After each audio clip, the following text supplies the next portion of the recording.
praises, honor, and glory to our power, Yahweh, Bahasham, Yahweh Shah, Bahasham, Rachakodash, the honors to the apostles, the bishops, and the elders of great millstone. Peace and blessings to the whole elect of the tabernacles of David, scattered throughout the four corners of the earth, wherever you may be, to you I say Shalom, Mashra, Shalom. All right, so we're getting into Daniel chapter 10. I'm gonna start this chapter up, but I may actually have to have a brief pause because I might get rained out. But we'll see. And for now, we'll just go ahead because it is like a light sprinkle right now, so I'm pretty sure it's gonna pick up. But let's go for now. So it says in the third year of Cyrus, king of Persia. All right, Cyrus, king of Persia, because remember, the Medes ruled and the Persians ruled. All right, Cyrus the second is the one. All right, so it says a thing was revealed unto Daniel, whose name was called Belteshazzar, and the thing was true. But the time appointed was long, and he understood the thing, and had understood and had understanding of the vision, basically having discernment, all right, of this matter. All right. So it says, in those days, I, Daniel, was mourning 3 full weeks. Okay, and that's very important. Not because of the length of time that he was fasting, which that's, today that would be amazing. All right, we could not go without food and drink, water and whatever, wine, things, for 3 straight weeks. Okay. So Daniel was fasting for 3 weeks. He says, I ate no pleasant bread, neither came flesh, nor wine in my mouth, neither did I anoint myself at all, till 3 whole weeks were fulfilled. And in the 24th day of the first month, as I was by the side of the great river, which is Hiddekel, all right, it says, the Hiddekel, right, because which the Hiddekel River is the Tigris, all right. So once again, showing you the general location, like we constantly talk about, all right, where Daniel was stationed, right, modern day Iran, okay, and you got some stuff going over there in Iran right now, right? So yeah, you have this river Hiddekel, which is the Tigris, okay. Oh, here, I was looking around. So it says one of the rivers of Eden, which coursed east towards Assyria, better known as the Tigris. Well, wait a minute now.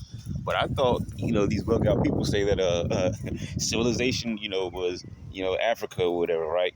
The motherland, they call it, right?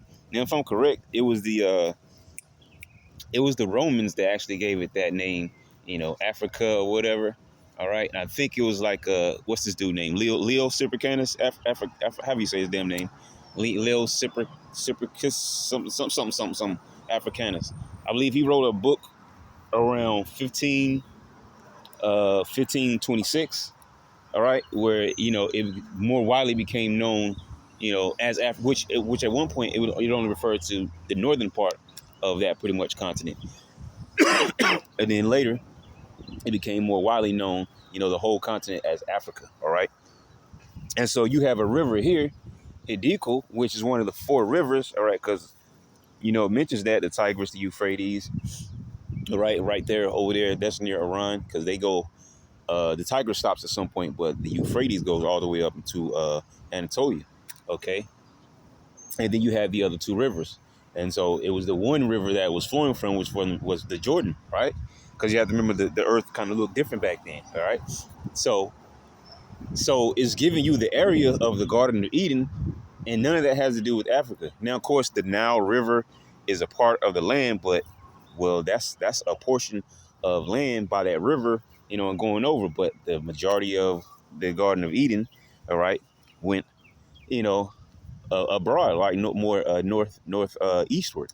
You see, so I don't understand, how people hang so much on Africa, okay, and all that noise there. But it goes to show you they don't know, they don't understand, okay, because a lot of people think Africa is the motherland and this, that, and the third thing. No, it's not. Okay, Africa was never the motherland. Okay, but side notes, right?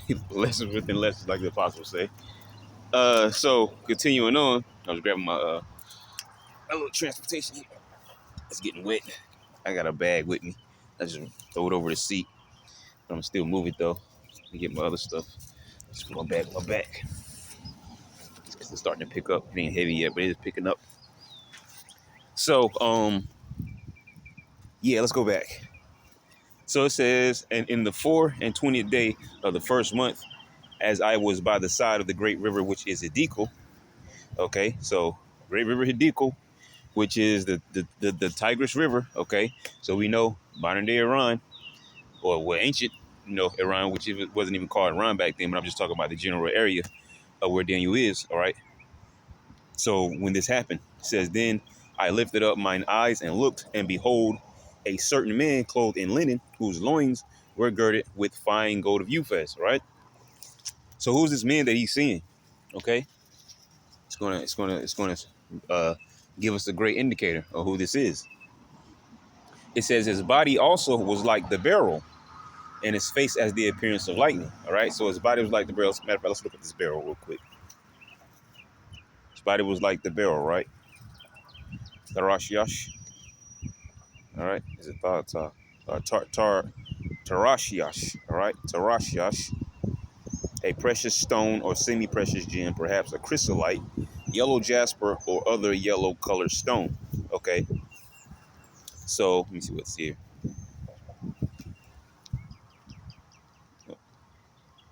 So it says yellow jasper, right? Tarshish. Okay, as a matter of fact, let's grab it from here because it says beryl. So let's actually highlight beryl itself. And we'll go over here. A transparent pale green, blue, or yellow mineral consisting of a silicate or beryllium and aluminum, sometimes used as a gemstone. So if we go to images here and you look, what comes up? You see this beautiful light green tone? Like they try to show you in the Wizard of Oz movie, the Emerald City, right? Because, Esau does a lot of witchcraft and sorcery in his movies. And then sometimes they'll have little undertones of things that they stole from the Bible, because it's not an attempt to push the Bible. It's an attempt to make blasphemy and mockery of it. All right. And so a lot of things come from the Bible. These superheroes and stuff like that. A lot of these things come from knowing what's to come of the Israelites. Or even like ancient men, like Samson. All right. Strong men. Okay. Stuff like that. So, yeah. So you get this beautiful gemstone here. So, and that's talking about the garment that he was wearing. Because it says his body also was like the beryl. Now it says his body, but it's talking about his clothes. But let's keep reading so we can figure that out. It says, in his face as the appearance of lightning. All right. So, how you see lightning flash in the sky. And then also when you go to Ecclesiastes 8:1, it says that wisdom maketh a man face to shine. Now we know, I think it's in Revelation chapter 5, where it talks about him having seven eyes, and I think it says 7 horns or something like that. It says seven and 7 or something. As a matter of fact, let me see if I can find it real quick. But it's going to him having complete, knowledge, wisdom, understanding and whatnot. Let's see if I can find it. It's only one of these chapters. As a matter of fact, let me do one better. I'll just put 7 eyes. Let's see if we can get the Revelation scripture up there. All right. Oh, here it is right here. Okay, so I was in the right chapter. Just wanted to go right to it. So Revelation 5:6, it says, and I beheld, and lo, in the midst of the throne and of the 4 beasts, and in the midst of the elders stood a lamb, as it had been slain. All right, so we know the lamb is Yahushua. All right, having 7 horns. Okay, because horn, the word horn, I believe, is Quran in the Hebrew. All right, because we're in the New Testament, so a different word to come up. But in the Hebrew, it's Quran, and it symbolizes strength and power. Okay, so it says having 7 horns and 7 eyes. Okay, which are the 7 spirits of the Most High sent forth into all the earth, because we know angels are sent out with missions. Okay, and that's what's happening here in Daniel chapter 10. Okay, an angel was deployed because of Daniel's prayers. All right, which goes to show you because when you go into Revelation chapter 8, it talks about the prayers of the saints. So your prayers are extremely important, because the Lord will send an angel out to for a particular request, if he sees fit to make doing that request. Because prayer, the word pray, goes into begging. That's what you're doing. You're begging the Lord. When we're asking the Lord to deliver us and destroy Babylon, we're begging the Lord to do that. Okay, or if we need something else, as the churches say, a breakthrough, right? Well, you're begging the Lord for that so-called breakthrough, and an angel may be dispatched to go and assist you. Okay, But it says the seven eyes, right? So that's that complete wisdom. Okay, so he had complete knowledge and wisdom. Okay, understanding of all things. All right, and that's why we just quoted that Ecclesiastes 8:1. Wisdom maketh the man face to shine. All right. So if we go back here, it says his body also was like the beryl, so that emerald green color, tone looking color. All right, which is the garment he was wearing.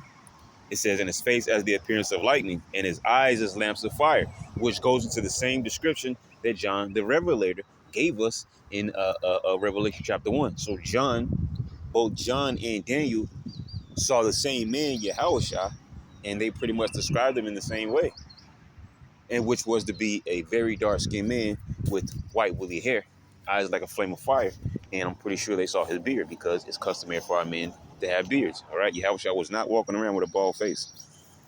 Now, of course, we can't prove it, but I mean, common sense to tell us that.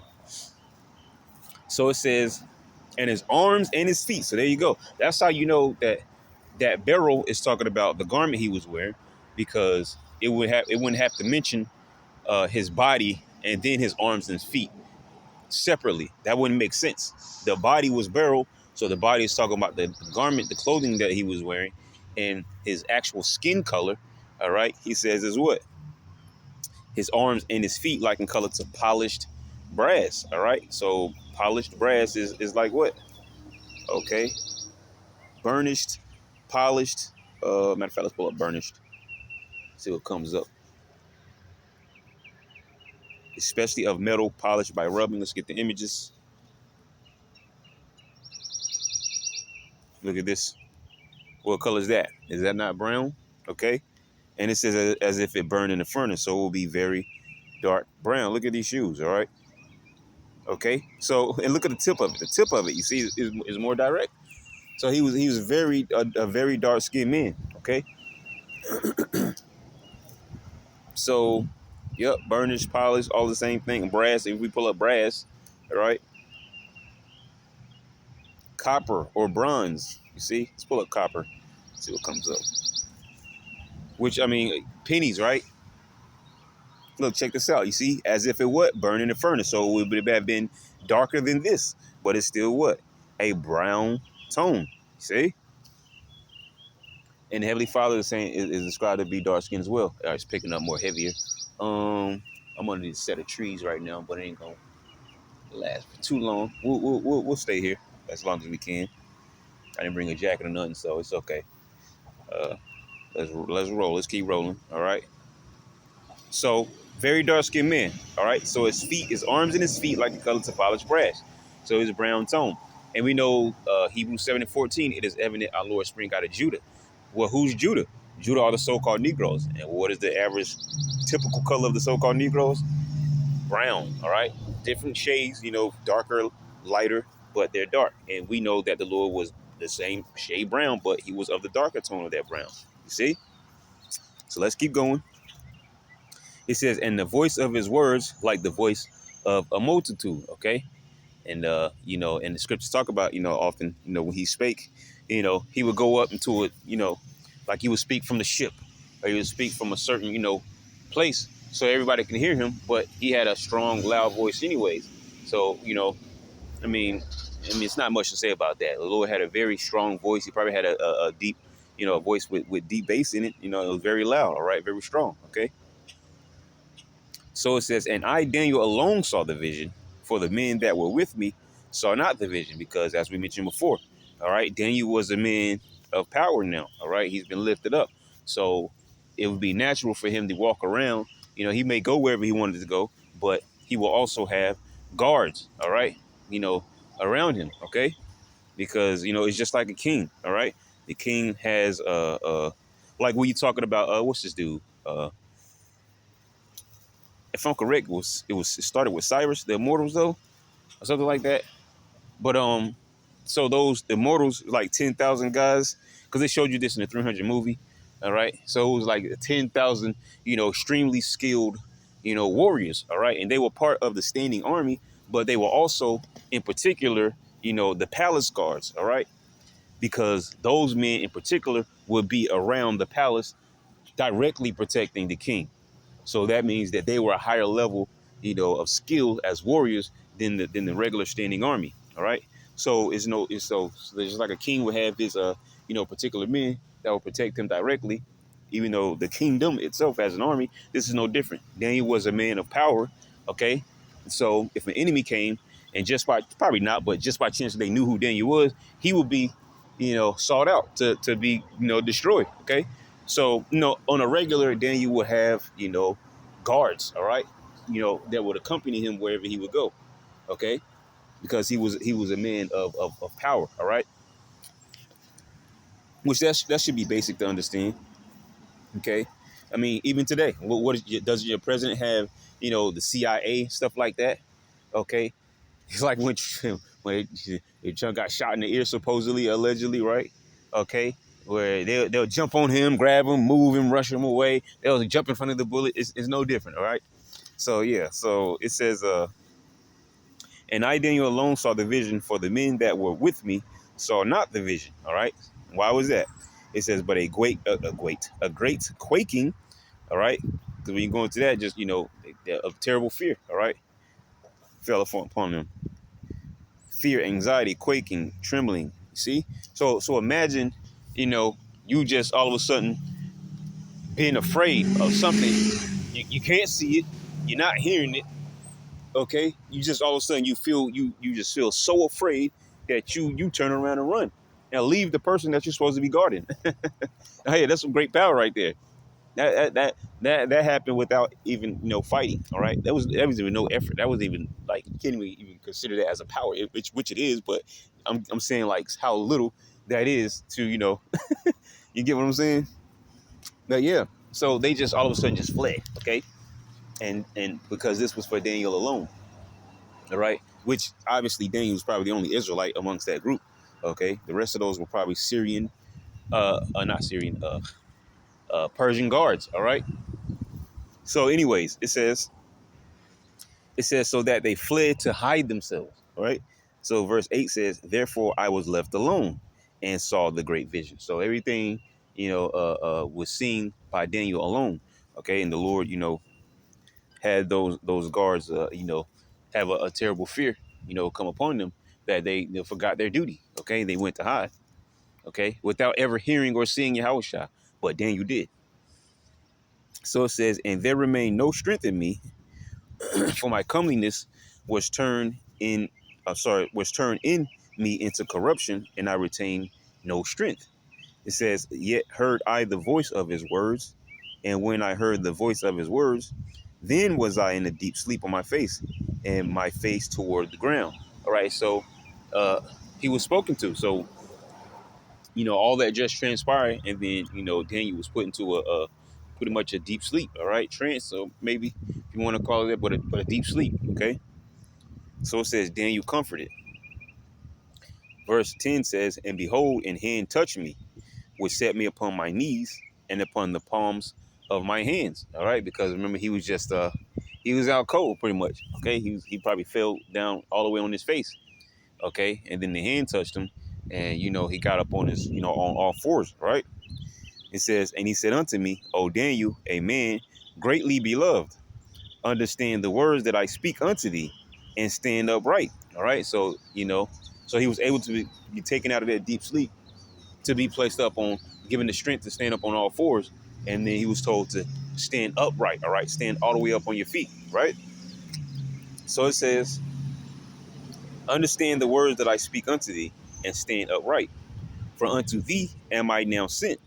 And when he has spoken this word unto me, I stood trembling. Okay, because it's a scary thing. All right, and sometimes you can have individuals can have a vision that'll shake them up for a while. Okay, it's not it's not a light thing. Okay, it is not a light thing. All right, and you can understand how the ancient prophets would be shaken up. All right, sometimes they were seeing a vision of the future or whatnot. Okay, especially them back then, because they were seeing things that we know about.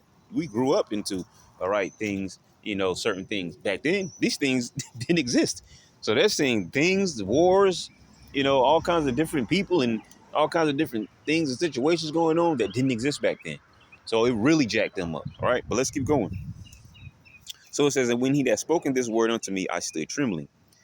Verse 12 says, then said he unto me, fear not, Daniel, for from the first day that thou didst set thine heart to understand and to chasten thyself before thy power, thy words were heard, and I am come for thy words. So what is it talking about here? So when you go into the next chapter, which is Daniel chapter 11, talking about those six Syrian wars, right? The king of the north and the king of the south, and we were raised between. That's the heavy vision that Daniel had. Once again, he's seeing all these future events take place of some wars that were coming.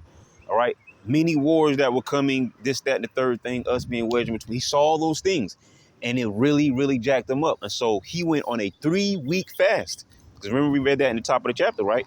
So he went on a 3-week fast to have the understanding of what he just saw, referring to the next chapter. All right. Daniel chapter 11. Okay. And so the angel is saying that, hey, from the first day you set yourself on that fast, all right, to know that vision that was set upon you, I was already sent unto you, okay? But I was held back. Let's keep reading. It says, then said he unto me, fear not, Daniel, for from the first day that thou didst set thine heart to understand and to chasten thyself before thy power, thy words were heard, and I am come for thy words. So yeah, chasten thyself, pretty much to humble himself, all right? Afflict himself. Okay, so it says, verse 13 says, but the prince of the kingdom of Persia withstood me 1 and 20 days, which is 21 days. All right. So, and it doesn't mean that this was some angel and a demon fighting each other. All right. Or some angels fighting against men on the earth. No, this is talking about, the strong mind of an individual. OK, excuse me. Talking about the strong mind of an individual. OK, so it says, yeah, it says, but lo, Michael, one of the chief princes, came to help me, and I remained there with the kings of Persia. Okay, and we know Michael is the chief archangel. All right, as far as the warriors go. All right, he's the best of the best of the best, sir. Okay, so he's basically next in line underneath Yahushua. All right. And as I said before, Satan is not equal to Yahushua. Yeah, he might be the chief on the left hand side, but he's not equal to Yahushua. You have the Heavenly Father, then you have Yahushua, and then you have Michael, and equal to Michael on the left hand side would be Satan. So Satan and Michael would be equal on each end. Okay, even in Revelation chapter 12, it says that Michael and his angels fought against the dragon or something like that. Devil and his angels, something like that. It said, right? But if it was Satan versus Yahushua, it's no contest, right?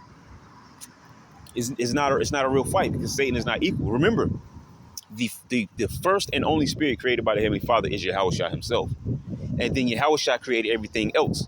You get that in Colossians chapter 1, right? Principalities, rulers, thrones, and all those different things. Okay, so all those things were created by Yahushua. So of course Satan is not equal to Yahushua. So that should make sense. Okay. And you can read that for yourself in Colossians chapter 1. I think it's like around 14, 15, somewhere around there. All right. A couple of verses there. So it says, Michael, one of the chief princes, came to help me, and I remained there with the kings of Persia. And so he says 21 days. All right. So remember, Daniel went on a 3-week fast. All right. So 7, 14, 21. Which we know now in a different place, like Egypt, they had 10 weekdays. So, 30 days will be a month. But we're talking about a 7-week day. All right. So he fasted 3 days. I'm sorry, 3 days, 3 weeks. Yeah, those are spiritual days, brother. No, 3 weeks, right? So that's the same 21 days. And he says, when you first started that fast, I was already dispatched to come and give you understanding of the vision that you saw, before you started your 3-week fast. So if he hadn't been held up, he'd have been, to Daniel probably the first day he fasted, right? By the end of that day, he came to Daniel and would have chopped it up with him, all right, and let him know what the deal was. But he was withheld, right? So it should make sense. So it says, now I am come to make thee understand what shall befall thy people in the latter days, for yet the vision is for many days. And it's not talking about the time period that we're living in. All right. Daniel chapter 11 already took place in the ancient time, but you have to understand, as we spoke before, The king of the north and the king of the south were one with each other, and we were wedged in between, being in Judea. All right. So for them, in order to fight each other, they have to every single time bypass us in between. Okay. So we were wedged in between of all those wars. Okay. So yeah, things fell upon our people because we were stuck in between. And even when you go into just the history alone itself, when you're dealing with the Seleucid Empire, came forth Antiochus fourth Epimenides, who would put all that hell on us. And that's another event, but it's still around this, these same timeline of events. Okay. So it says, and when he had spoken such words unto me, I set my face toward the ground and became dumb. Right? Meaning what? It doesn't mean he became stupid, right? That's just what, most people, use today. So they're actually not even going to give it to us. But usually it goes into not being able to speak. So it says, and behold, one like the similitude of the sons of men touched my lips. All right. So what does similitude mean? And the word is damawaf. Okay. Likeness. Right. Yeah. There you go. See, likeness. Okay. So one like what? One like the sons of men touched my lips. Then I opened my mouth and spake and said unto him that stood before me, O my Lord, by the vision my sorrows are turned upon me, and I retain no strength. So he saw Yahushua in a vision up above, and then Yahushua dispatched, an angel, okay, to go and deal with, his fasting and his supplication of the vision. Because I believe, let me see if I can go back to me and go forward. Because I almost want to say it was Gabriel, but I'm not sure.